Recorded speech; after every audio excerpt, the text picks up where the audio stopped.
foreigners who have had some questions about what exactly are the new laws maybe for operating kick scooters from our side. And of course, from the user side, what should the user know about it? Especially as of this year, we have a new legislation act for traffic. So this means that before that, it was kind of a gray area. And we as operators were also like really expecting local government to do something about it, because other European like nations have already like dealt with it, especially due to COVID, and infrastructure here is as it is. So we have tried to manage as well as we can. And as of January this year, we now have some basic rules. So first of all, I would maybe just introduce what the general rules are for driving a kick scooter. And these general rules actually apply to both whether you have your own private scooter or you use rental operators in Tallinn. So this year, at least from what I know, there will be 3 operators offering service in Tallinn. So one is us, so it's Tuul kick scooters. Then we will have Bolt. They have this green and white kick scooters, and the third operator, who will probably start within the coming months, will be Prime Bike, and they use bird scooters, which are yellowish. So this helps you to understand that not all scooters are the same. There are different operators, and who might have a little bit different pricing or a little bit different operating area and so forth. But yes, coming back to the general laws, I thought I also have a presentation that I would maybe later share, but as I would really like you to more focus on what I'm saying instead of just looking at the slides, then I hope it's fine if I email them out later. So what changed in terms of the new law? So before, there wasn't any exact speed. There were actually kick scooters driving in Laagnade, which is a big highway, and actually cars drive there like 80 or 70 kilometers per hour. So there have been some cases from last year where like kick scooters were also driving next to them, and that seems really crazy. And it was crazy because there was actually some clips from that. So as of this year, the maximum speed for all kick scooters, it doesn't matter how powerful the engine is, it has to be limited to 25 kilometers per hour. Us as operators last year, so 2020, we had agreement with Tallinn, and we operated with 20 kilometers per hour. So we could go more, but again, Tallinn had very strict laws and regulations. But as of this year, we have new legislation over Estonia, and we have agreed that this also goes for the operators. So secondly, there's also more support from the police, because before that, kick scooters in Estonia were equal to pedestrians. Sounds a bit funny, but of course, if there were like any accidents between pedestrians, then no police didn't came to solve it. But as of this year, if somebody falls with kick scooter, gets injuries, if they let's say hurt another people, then again there might be police, and there's special statistics. So we do have a much better overview of how many accidents there are really like happening with kick scooters, because so far only if there is police involved, then we have been contacted privately, and police has let us know, like, okay, do you know that there has been an accident on this date and on this time, just to let you know if we maybe have some information about who went where, and if we can maybe help the police with the investigation, or if we have like any damages to our vehicle. So that's the second thing. The third thing is now that there's also laws for parking.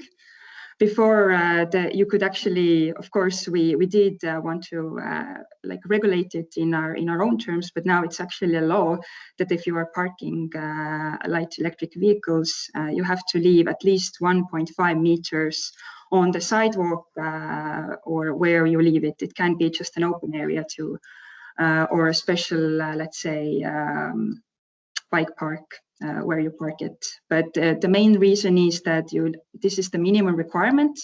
Of course, they didn't want to be too narrow and say that you have to park it at the end or other end of the road, but this kind of also assumes some local or normal sense from people that you do not leave it at the center of the road. We also had some addresses from people with some disabilities who, for example, couldn't see very well.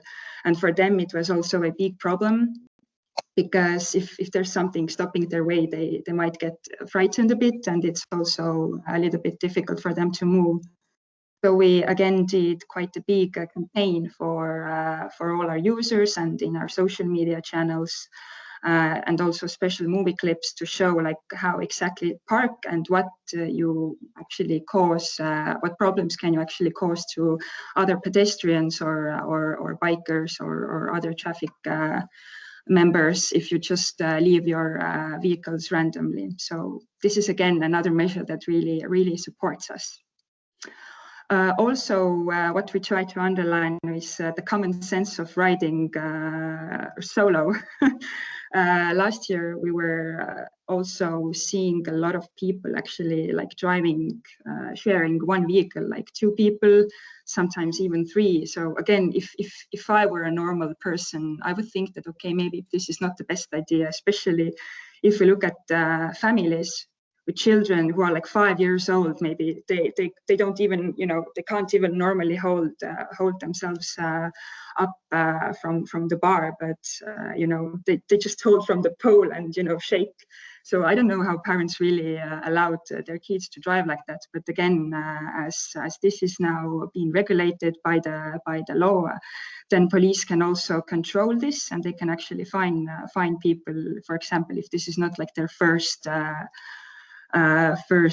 misbehavior in this way. So again, what I wanted to underline again is that we are not police. I know that there's a lot of concern about what can operators do, and just want to say that we, of course, we really want to educate, and we have had quite a big budget from our operating profit to raise awareness, and we understand that this is a relatively new means of transport for Estonians and maybe people who also live here and come from abroad. But as of this point, we also have to let you know that we can't be the police. So again, we try to, of course, ban people or contact them if we get very specific information that, okay, this bike at this certain time with this special ID was there, and somebody has maybe a photo that they can show us proof, and of course then we can call, we can contact, and the worst case scenario is that we can like delete and ban their account until further notice. So this is what we can do. And for the safety and then parking and riding, we also have quite a lot of videos, starting from how to cross roads, sidewalks, and big intersections. So what we have recommended is, and what the law now also recommends, to actually slow down, to use pedestrian speed when crossing sidewalks, or when you arrive to intersections which are not regulated with traffic lights. So what we recommend is to actually come off from the kick scooter. So then you would leave yourself enough time. You give a very straight signal to other let's say bikers or cyclists and cars that you want to cross the road, and they have enough time to actually slow down their pace. So again, you might always say as a kick scooter rider that it's my right. I mean, I did everything correct. I crossed the road where I had to, but I mean, who is the weaker side if there's a car and there's a kick scooter rider and they clash? So again, always from the kick scooter rider, you have to think that your life and your health is on the stake. So what else in terms of wearing a helmet? This is again another question that people ask, and this is a little bit of a mixed information out there. Of course, what we really suggest is to always wear a helmet. I know it's a little bit difficult for if you do not own a bike, or if you, for example, don't use kick scooter service daily, then maybe you do not always have a helmet with you. So in that case, actually the law is saying that if you are 16 or older, of course it is recommended to wear a helmet, but it is not obligatory. Nobody can't fine you, nobody can't point at you or say anything bad about you. But if you are 15 or under that, then helmet is obligatory. It doesn't matter if it's a bike, if it's a kick scooter, if it's your private vehicle or a rental one, you have to wear a helmet, or your kid has to wear a helmet. So this is also an important thing to notice. Yes, and in terms of parking or driving, like where can actually the vehicles park? Of course, at this point, they can the vehicles can be left to sidewalks, because there isn't enough light traffic roads in Tallinn. So you can actually ride on the sidewalks. Again, if we would just have better infrastructure, and we would actually have like lines which would be separated so that you could feel safer riding next to the cars, then there would be definitely much more kick scooters which would move from sidewalks to like light traffic roads. But if there isn't such an opportunity yet, then this means that we need to share roads with pedestrians. So this is why also operators underline, and the law also underlines, that you need to slow down your pace when you are moving with like a highly populated area. And secondly, what we have done is in the Old Town, we have lowered the speed to 15 kilometers per hour. And also, since there are like cobblestones, the road isn't that smooth anyway, then I think people don't drive there like super fast anyway. And again, if there's a lot of let's say general push from the user side or from just the citizens in general to, let's say, have 2 to 3 other maybe areas where it could be like sensible to limit the speed maybe to, like, say 15 or 10 or 20 kilometers per hour, then of course us as operators, it's really not that difficult to do. But as we need to like compete with each other in the industry, and also if our vehicles would ride, let's say 20 kilometers and private vehicles would ride 25, then of course, we could limit our risks, but basically everyone would just, let's say, purchase their own vehicles and wouldn't really want to use us, because one point is again that people want to save time, and this was, as one survey showed, this was also one of the main reasons that people want to use light electric vehicles, to avoid traffic, to not worry about parking spaces or parking fees and so forth. They can just take the scooter and leave it within the area that we have marked in the app. So yes, for the law side, this is like generally the main thing. And just for the service side, I would also maybe want to underline a few things, and then we will go straight to your questions if there's still something that I maybe didn't address yet. So as from the service, again, it's not free.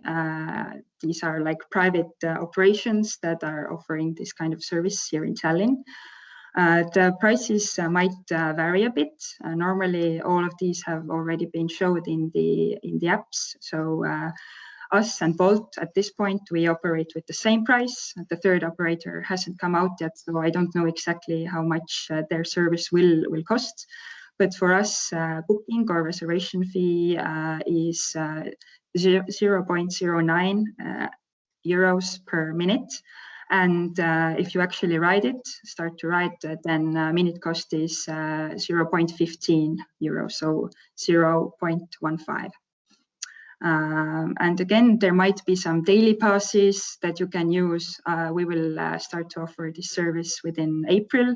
I think Bolt already has some daily tickets that you can use and don't really need to worry like how long you will drive. So the sum will be fixed, and there also will be some monthly passes. And as an insider view, just wanted to underline that there at this season, I think Bolt and us also definitely, we will also have electric bikes that you can rent. So this is from the news side, and also from rentals. What both operators have is group rides. So again, if there's more than one person and other people do not have a special application, then it's also possible in our case to like rent 5 vehicles with one account.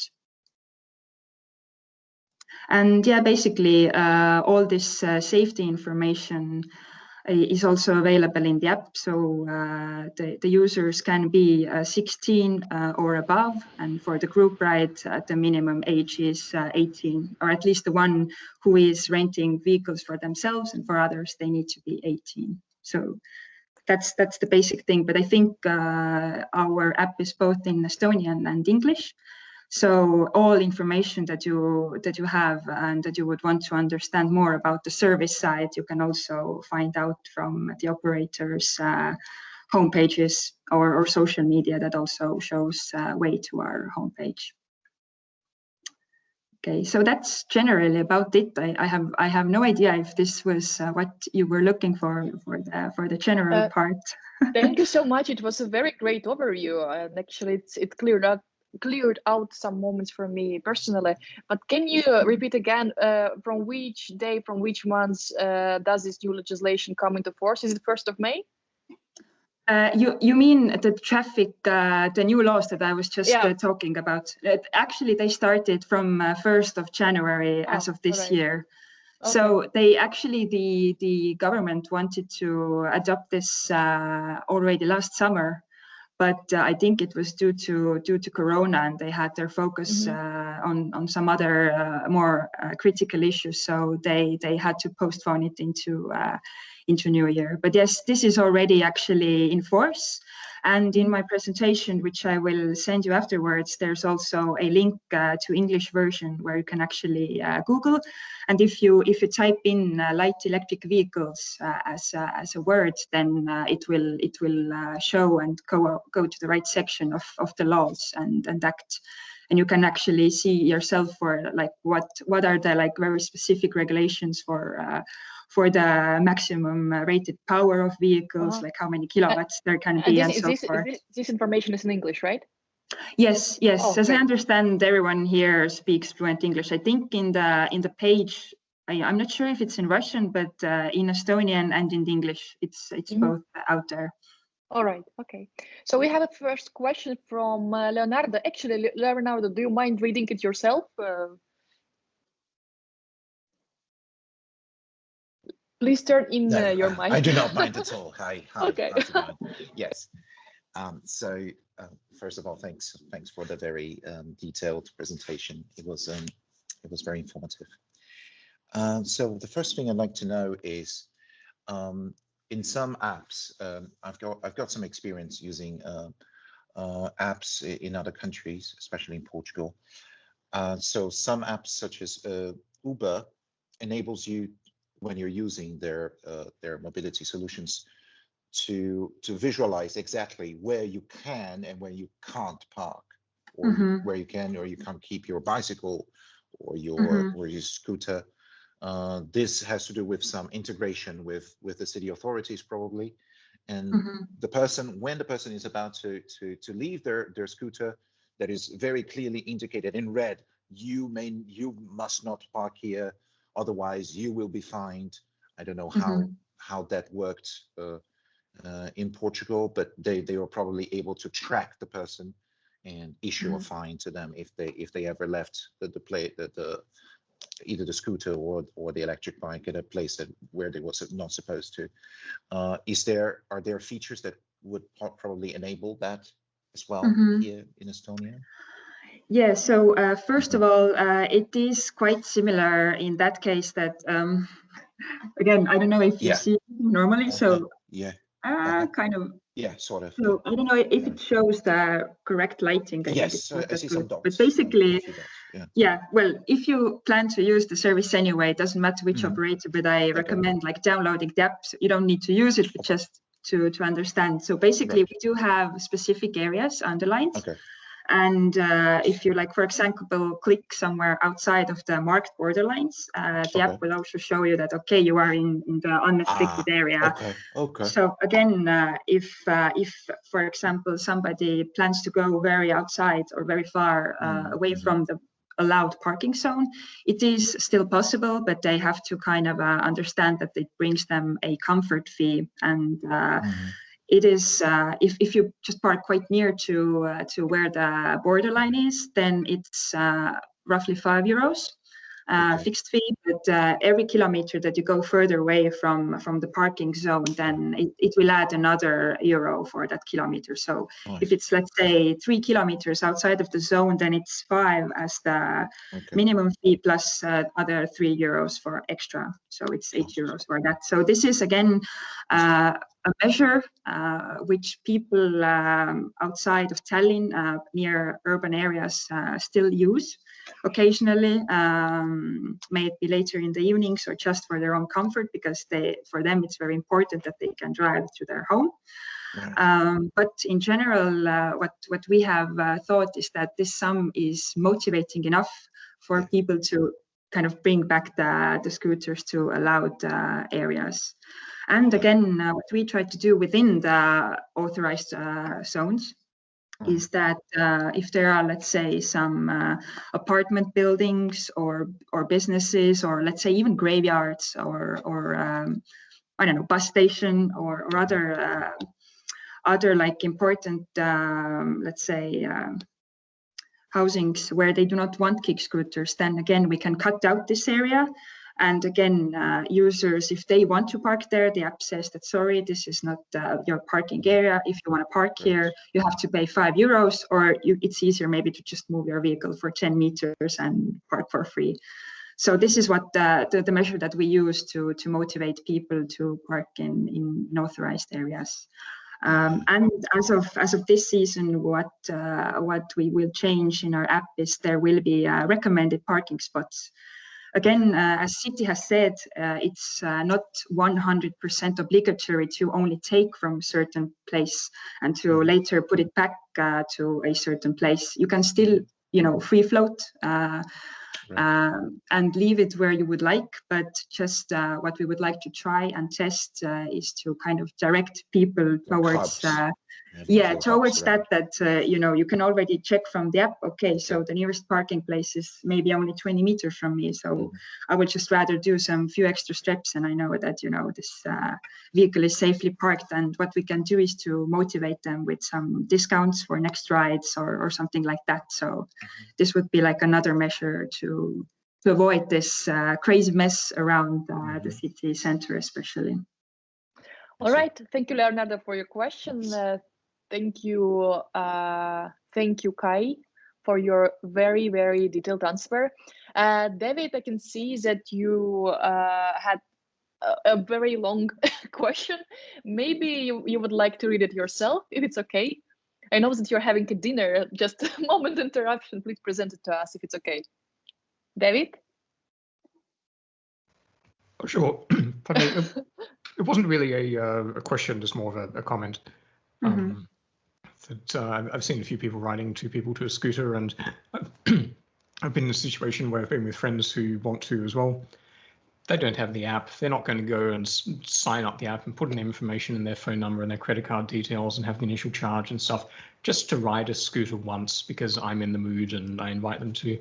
But apps don't let you do things like rent 2 scooters at once. And I just wonder how much of that kind of, seems a fairly simple feature that scooter vendors could add that would just make it easier for groups of people to all rent when just one person has access. I actually also addressed it in my short presentation where I think I was talking about what new features we have. So I think Bolt has also done it, and we have definitely launched it, and it has been live for a few weeks already. And with our app, you need at least one user, of course, because we need some credit card details for the service. But you plus up to 4 people can actually ride with app. So there's no need for 5 different people to all have their apps. So. Or it can be a group of 10 where at least 2 have the application, and it's still possible to have like group rides. Oh, sure. Well, I'm sorry for missing that in your. No problem. It's also relatively new service. All right. Next question or comment, Leonardo.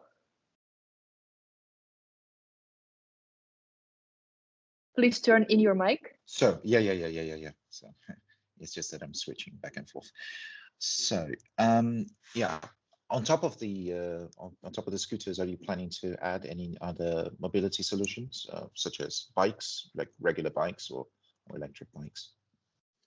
Yes, it's in this season we can't confirm exactly, but we will still put the bikes together ourselves. We are like doers, not just buyers. And there's like a bunch of engineers, very like international bunch of people that we have here.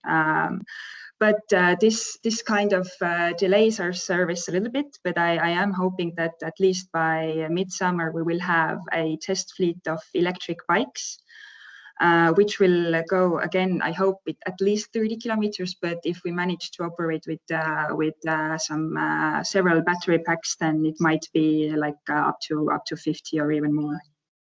And also what I wanted to underline that we also have swappable batteries. So for us, we try to be like really like climate neutral. We only use cargo bikes, electrical cargo bikes, plus we use like this pressure gas vents. I hope it's the right term, CNG. So we do not use diesel or gas or gasoline. Yes. So again, we have like green electricity for production. So again, what we see is a very big trend, and we do hope that all operators follow, is to operate, to produce as environmentally friendly as possible. And although it's a thing, we think that it's still a good initiative that all the companies, not just of course light electric vehicle operators, do. Right. Yeah. Are there any plans to provide some sort of integration? Let's say, for instance, if I'm a commuter and I'm coming from a different city, I could probably make use of, for example, the pass that I've got, and as soon as I get off the train, I could just get onto one of the scooters or the bikes and be able to move around the city and provide this sort of seamless transition, just so it's easier for people to commute.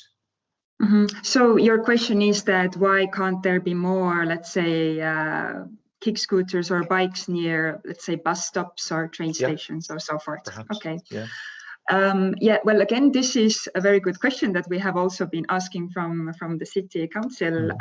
As of last year, all the, let's say, hotspots that we had and that we created, we had to consult them together with city authorities. And the transport ministry kind of has this hesitation that, okay, maybe people will park super badly and stop people to go on a bus or leave the bus. So they kind of had this policy that, okay, like the light electric vehicles have to be at least, I don't know, 10 to 20 meters away from bus stops or like train stops. But some areas like in Tehnika Street, like Kitseküla or Väike-Tallinn and near Kristiine shopping center, there are already some hotspots where we try to keep vehicles daily and other operators too. But yeah, we do hope that this now changes, and Tallinn seems to be melting down in terms of they do not ask us to collect all the vehicles and just bring them to our hub for the night, because we do have swappable batteries and we do not see like any point unless they need to be washed or maintained. Like there isn't any other reason why we need to actually bring them away from the street. So this is again something that will change as of this season. Kai-Lii, it's such a pleasure to listen to you. It's really super educational, and I hope that we can do a bigger event with you, and we will have more time. So for now, we take last question for Kai-Lii, and then we have to we will go to Grigori because he has to leave earlier. So Helen, please present your question for Kai-Lii. Helen? Yeah, sure. Hi. My question is it possible for Tuul or maybe all the scooter providers to work together to offer incentives to riders to make them wear a helmet? I don't quite know how. Maybe they could print off a barcode and scan it or put it in their helmet or something to verify that they're wearing the helmet. But if there's something that people are thinking about doing or if this has been discussed. Okay, thank you. Actually, last year, I don't know how many people were here when in August or already like in September last year, but basically we had an initiative where we actually were selling like helmets under their like own value. I think it was like 13 euros or something like that. So I think we managed to sell roughly like 100. So it was kind of a promotional project, but we also wanted to understand if there's an actual interest to buy a helmet. And in Estonia, I think normal helmets price starts from, let's say, 25 euros plus. They can be like cheap Chinese, but anyways, this is the price you get if you go to retailers. In terms of initiatives, yeah, we can think of that, but I think for us as operators, the main concern is still, I think, vandalism. If we leave something out for free, or if we do not lock it, or if we do not integrate it within the bike very well, then there just might be problems that helmets might be stolen, or people just, I don't know, mess around or you know, scratch graffitis and stuff. But we do plan to do this second batch of like selling helmets within a very low price so that people can actually like afford it. Thank you, Kai-Lii, once again for amazing presentations and for your answers to our questions. And I hope personally, and I'm sure that everybody else is agree, that we would like to see you more in some other format, because you're just a fantastic speaker. It was a pleasure to listen to you once again. So now we go to Grigori. Grigori, can you please turn yourself in the camera? Okay, so I promised in the advertisement of this meeting that you're going to talk about the coexistence of different type of light traffic transport in Tallinn, and we have already heard some concern from Kai-Lii about that there is not enough light traffic infrastructure in Tallinn, and this is one of the reasons why it's not safe to use light traffic means of transport. Your comment on this, or maybe the perspective of the Tallinn Transport Department. What is the situation right now? I mean, we know what is the situation right now, but what are the nearest positive prospects for us? Right, now that's a very interesting question, I might say.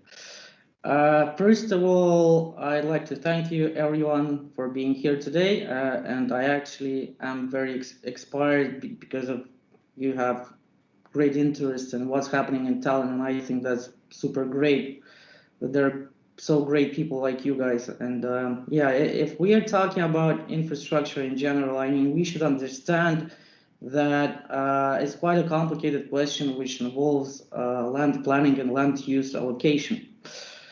And obviously infrastructure cannot be built over one night, and we are actually doing our best to improve the existing infrastructure and include new cycle lanes wherever it is possible. However, sometimes, unfortunately, we cannot deal with easy solutions. For example, it's not just like adding new road markings or whatsoever. Sometimes it really involves street reconstruction, which costs a lot of money, I should say. And sometimes it's not really possible to do it fast. Sometimes we have streets which are suggested to be reconstructed over like maybe in 1 or 2 or maybe 5 years time. So we have a schedule plan with like street reconstruction. And obviously we are trying our best to do so. And if we are talking about, for example, cycling infrastructure, then obviously we have a cycling cycling strategy in place, which is actually a very complicated thing because obviously it cannot be done overnight. And we do have plans for this year, next year, and the years in front to actually develop a good cycling network within Tallinn that could actually provide not just bits and pieces of the cycling infrastructure, but actually provide real actual routes from one part of the city to another and integrate them into some sort of network. Yeah, that's where we are at the moment. So basically, this kind of Reddit project, and at the moment, what they're doing in Kadriorg, it's all like the first steps of creation of this network of bicycle infrastructure, or what? You know what? I think a week ago, I've been doing a presentation for my fellow colleagues, transport engineers in-house. I think I can show you some parts of it. It's more to do to parking strategies and things like that. But I think I can actually show you something if you would kindly allow me to do so. Unfortunately, it's in Estonian, but I'll translate everything I can. So if you all right, yeah, please. By the way, guys, write your questions in the chat because I saw some questions for Grigori in the document that I shared under the event, but if you be so kind and write them again here in the chat, it would be easier for me. For example, David, you had some questions, I remember. Do you happen to see my screen by any chance? Yes, we do. I do see. Yeah, well, basically, this part is regarding parking strategies, but actually there is a very big side of the infrastructure aspect in it as well. And I will try to explain it a little bit more in detail. It also captures some parts of why good practices do not often work in other locations. I think this is a very interesting topic in my opinion. So basically, I will start from a very far topic, which is food. Sorry for that. Most of the times when we want something nice to eat, we actually look at our, well, in ideal world, we should look at our budget, go to the shop, then we just buy whatever we have, because we have already allocated the resource for that. In real life, we sometimes do not have the resource for what we want, and as a result, we get something different.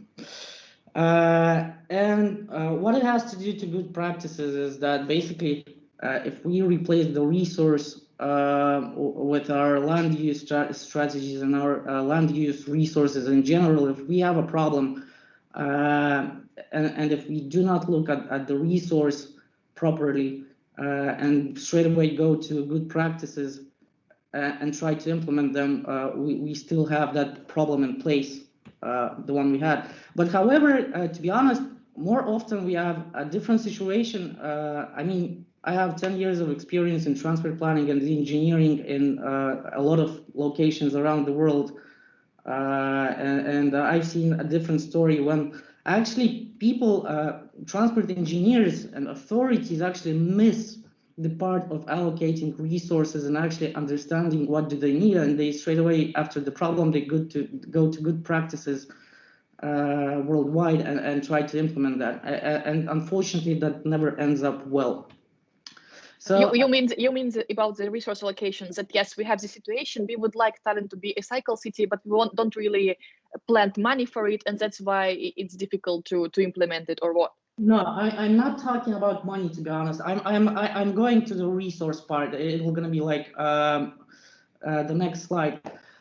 What I'm giving you right now on the slide is basically 6 different cities with their infrastructure, infrastructure mapping from about 500 meters distance, basically. And I don't know whether you see the slide correctly. You can straight away see that the density of intersections, the density of infrastructure in various cities we usually compare ourselves to, is very different from Tallinn, especially when we are taking like London or Copenhagen.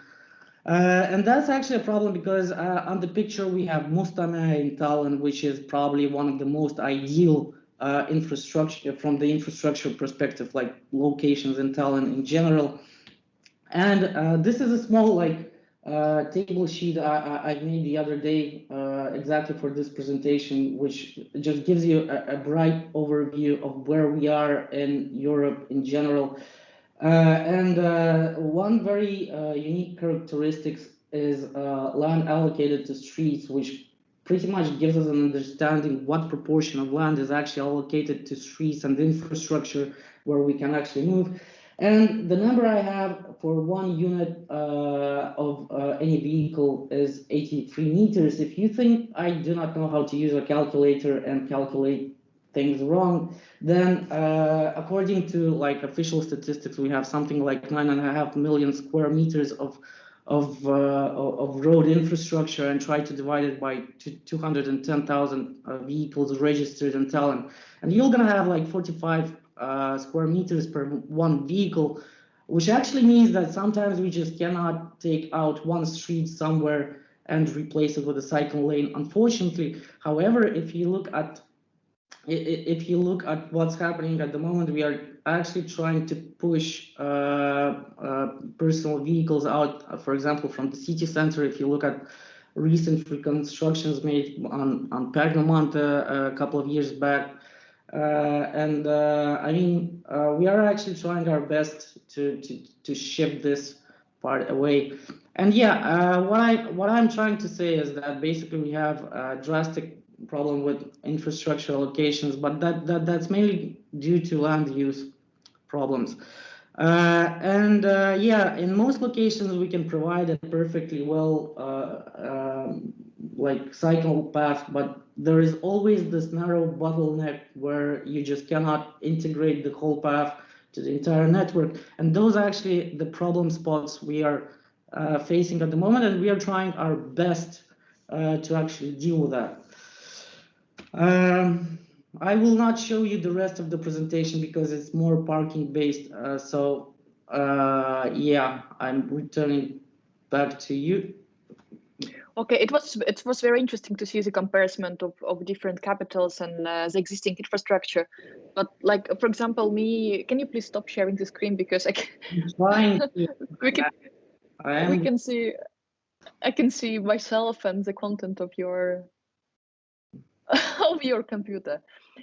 Is that like, does it mean that the Tallinn infrastructure, like it's so hopeless that will take like ages and a very long time until we actually rebuild it in some more European format or ideal for creating safe bicycle structure, a lot of separated bicycle versus pedestrian ways?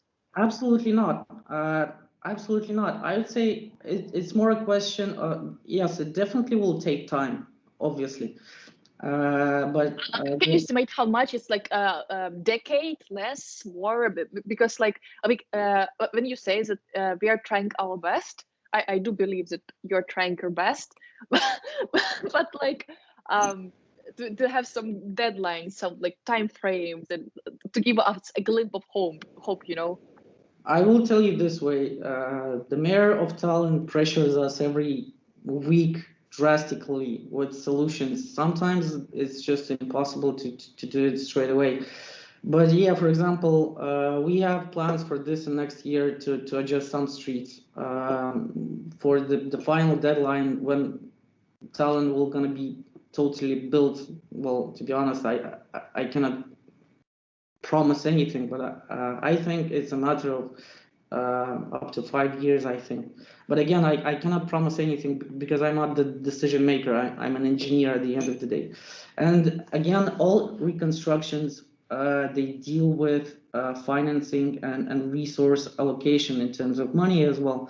And this is not the question I'm responsible for. So, but what I can tell you for sure that we are all focused within the transport department and within the planning department to to promote soft mobility as a whole, to make to find the balance between vehicles, pedestrians, public transport users, and cyclists. Unfortunately, sometimes there is no good solutions, and we are actually trying to tackle these problematic issues. And I'm sorry, Grigori, I will interrupt because there are questions coming in. We don't have so much time left if you want to leave at the time that you planned. David, can you please, we have can you give us 5 to 10 minutes? Pardon? Grigori, how much time do you have? 5 minutes, 10 minutes? I can, 10, 15 minutes will gonna be fine. All right, okay, then David, please, your question. Sure, and I hope I'm not asking too many questions, so someone else wants to, please. Look, that was interesting, Grigori, and thank you. The perception I have is that Tallinn often seems to encourage car use. Like the changes I've seen in the past few years seem to encourage people to use cars more than other forms of public transport like buses or trams. And given the problems that you just mentioned, I guess my question is that perception correct? Is the city actually actively trying to discourage car use? And what are the plans to help people use public transport more that then might help what we're talking about with bike paths and so forth? Thank you very much, David, for your question. Actually, the thing is that if we are talking about encouraging car usage, then basically there is not much issues we could affect. What we could do on the Tallinn level, on the city level, is raise parking fees, which is already one of the highest in Europe, by the way. On the other hand, why cars? Well, that's my personal opinion. That's not the opinion of the government or whatsoever. I'd say if you want to decrease the level of car usage, which is quite high in Tallinn and Estonia as a whole, there is a whole bunch of procedures that should be in place. For example, rising vehicle taxes, car ownership taxes, which are present in many countries all over the world. But that's more like, I'd say, national government policy issue which Tallinn cannot really influence. That's one part. The other part is that we totally understand that we need to reformate at some sort our public transport system to make it easier to use, to make it more accessible, and which is very important. We should decrease the time traveled. I mean, make it faster to get from the edge of Lasnamäe, for example, to the city center, and perhaps even think of fast connections from Lasnamäe to Õismäe. But this is a very complicated question, because when you're dealing with a public transport system, you need to integrate it entire thing into one organism. And actually, I don't know whether it's good or bad, but I'm dealing at the moment particularly with the multimodal mathematical transport model for Tallinn, which will going to be able to give us answers on how to optimize public transportation better in future. Hopefully, it will going to be finished by the end of this year. Actually, I'm planning it on late autumn. But yeah, having that tool in place will allow us to actually test various scenarios, not only on public transportation, but also on traffic management regulations and so on and so forth. So basically, yeah, we have those plans and we are trying to do it. All right, thank you so much, Grigori. And Ekaterina, I can see that you have so many thoughts. Please present them.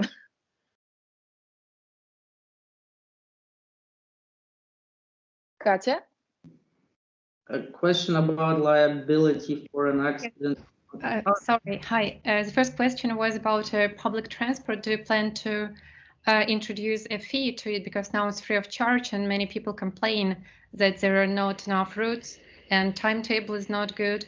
So basically, is it because the city doesn't have budget for it because public transport is free? It's a very good, well, look, it's a very good question.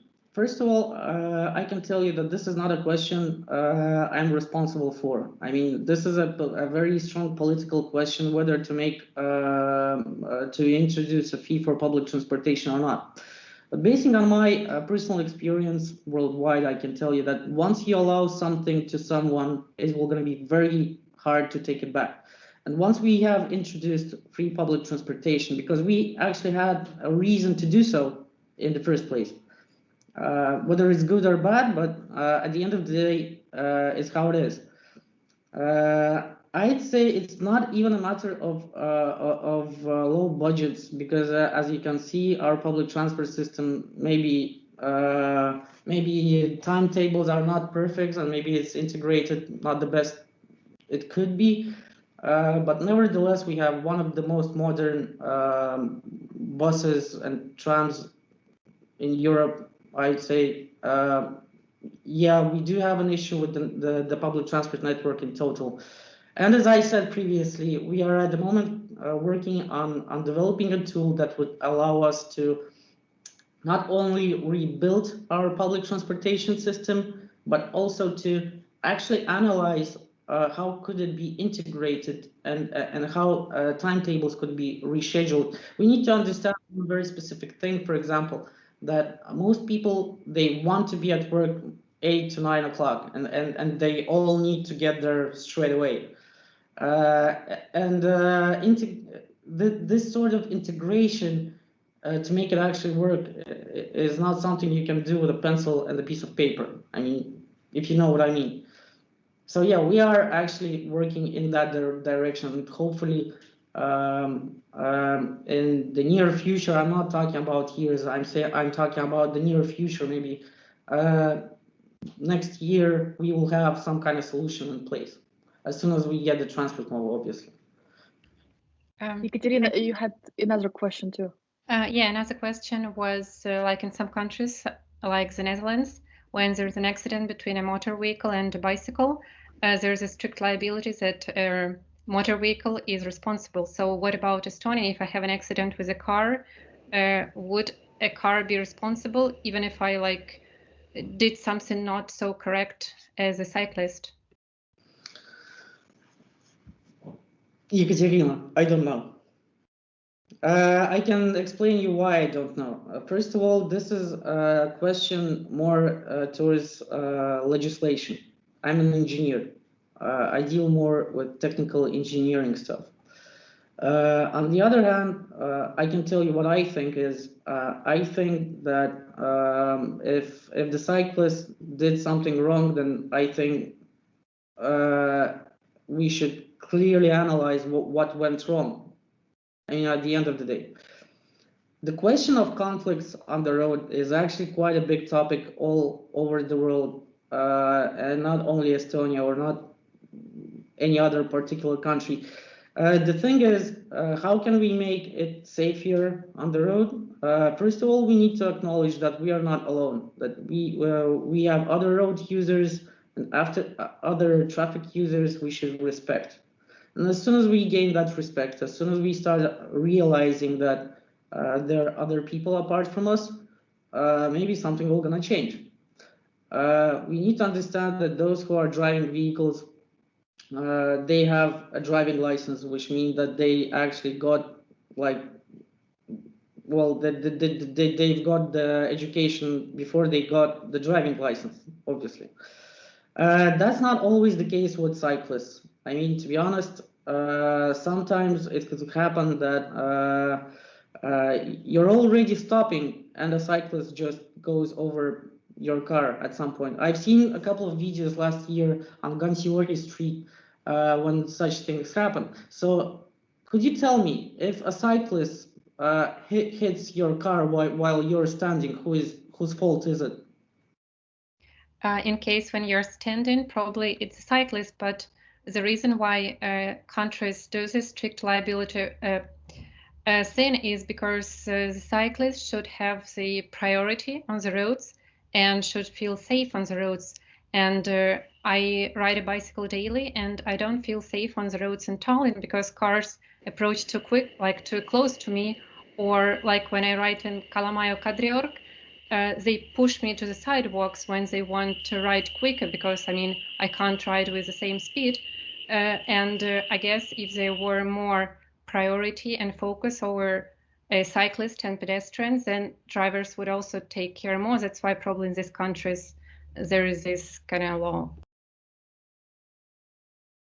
You see that the problem is much deeper. I mean, at the end of the day, cycling in Estonia it just appeared just maybe like 10, 15 years ago. I mean, in a form of transport as it's appearing right now.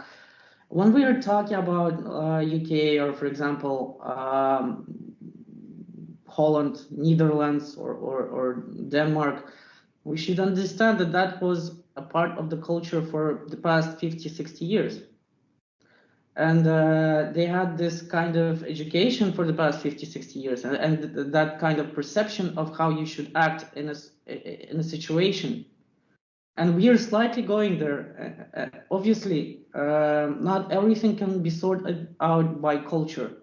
Some issues should be sorted out in a form of engineering, because your infrastructure you are building, it should preserve you from your mistakes.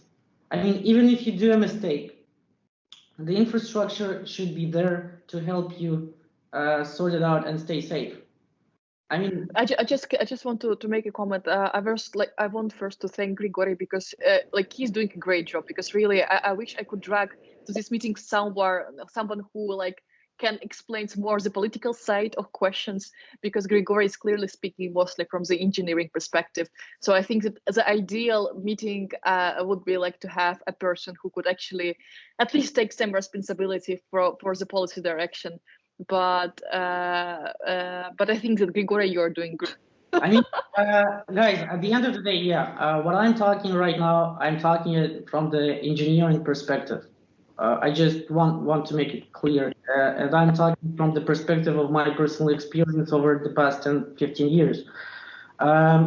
So yeah, in case you want to throw a stone at me, feel free to do so on my case.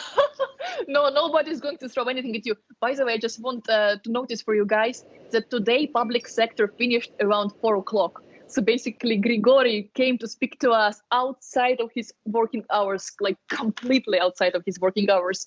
So we love you, Grigori, and we appreciate you very much. Leonardo?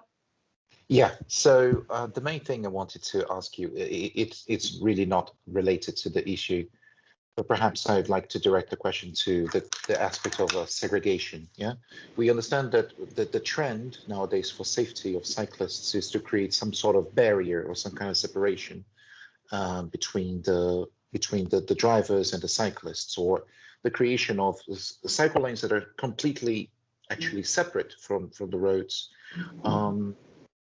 How feasible do you think that would be, even if it involves creating like some kind of a barrier along the cycle lanes just to keep cyclists safer? And another thing I wanted to know is, I mean, just out of curiosity, since Tallinn is a city that relies so much on buses for public transport, how feasible is it to implement a bus rapid transport system just along the lines of Curitiba in Brazil or in other countries around the world? You'll be surprised. I've actually worked on a project related BRT in Bogota. Oh, nice! That's wonderful. It's it's a beautiful project. Yes. Just in case, I wasn't alone there. We had a very big team, and I just did a small portion of it in that respect. What I can tell you, first of all, is basically, if we are talking about bus rapid transit systems or tram systems or whatsoever, we should understand that it involves investments. Hence, the transport investment appraisal process should be appropriate, so we could actually assess whether the project is feasible enough or not. And we are talking about tram systems, and basically we need to have quite huge demand because it involves building infrastructure, it involves buying trams, which are quite expensive as well. Yes. And if, I mean, you know, guys, budgets, they're always too small. And if you're investing in a project which will never, which will less likely give you the outcomes, the positive outcomes, this actually means that to maintain this project, you'll have to take money out from the actual things you need day by day. Do you know what I mean? Leonardo, you stop. Could you move a bit? Yes. Yes. Uh-huh. Right. Yeah, so basically, it's all a matter of transport investment appraisals. And if we have the demand for that, obviously, this is something we're going to be definitely looking at. To be honest, in Tallinn, at the moment, we have a few projects we are looking at in terms of developing tramway infrastructures. And we are actually looking at it very in detail. Well, last time I looked at it was last week. The tram projects are very hard to build, because first of all, you need to understand all electrification possibilities. That's one thing. The other thing is whether the infrastructure will gonna fit and cooperate with other infrastructure and services. And at the end of the day, we need to understand whether there is the demand for it, because if you're building a tramway, investing like 80 million euros, and at the end of the day, it's used just 10%. So tell me, please, when will it buy itself out? And I'm not talking about making money on infrastructure. By saying buy itself out, I mean, when you're assessing things, you can always assess how many people are actually using it, how many time has been saved for these people. And when you actually divert that time saved for each person who is using the infrastructure and you monetize it, you can actually find yourself some kind of measurement of its effectiveness, and then compare it to the costs, and then understand whether this project is liable of being built or not. And this is actually a very complicated topic. I'd say I'm actually a very big tram fan and a trolley bus fan, because these are eco-friendly forms of transportation.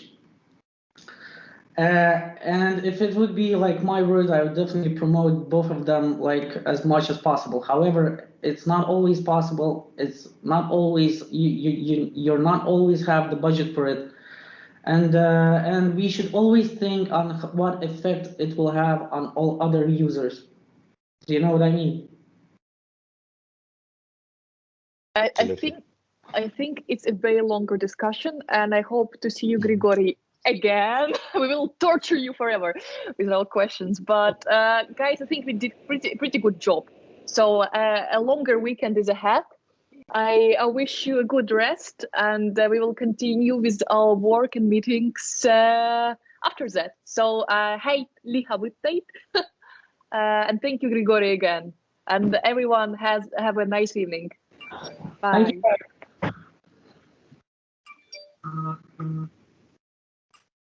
By the way, yes, Svetlana, thank you very much for organizing this. If it wouldn't be for you, I mean, yeah, right, everyone left. Great. Bye. Bye. Thank you, Grigori. Bye.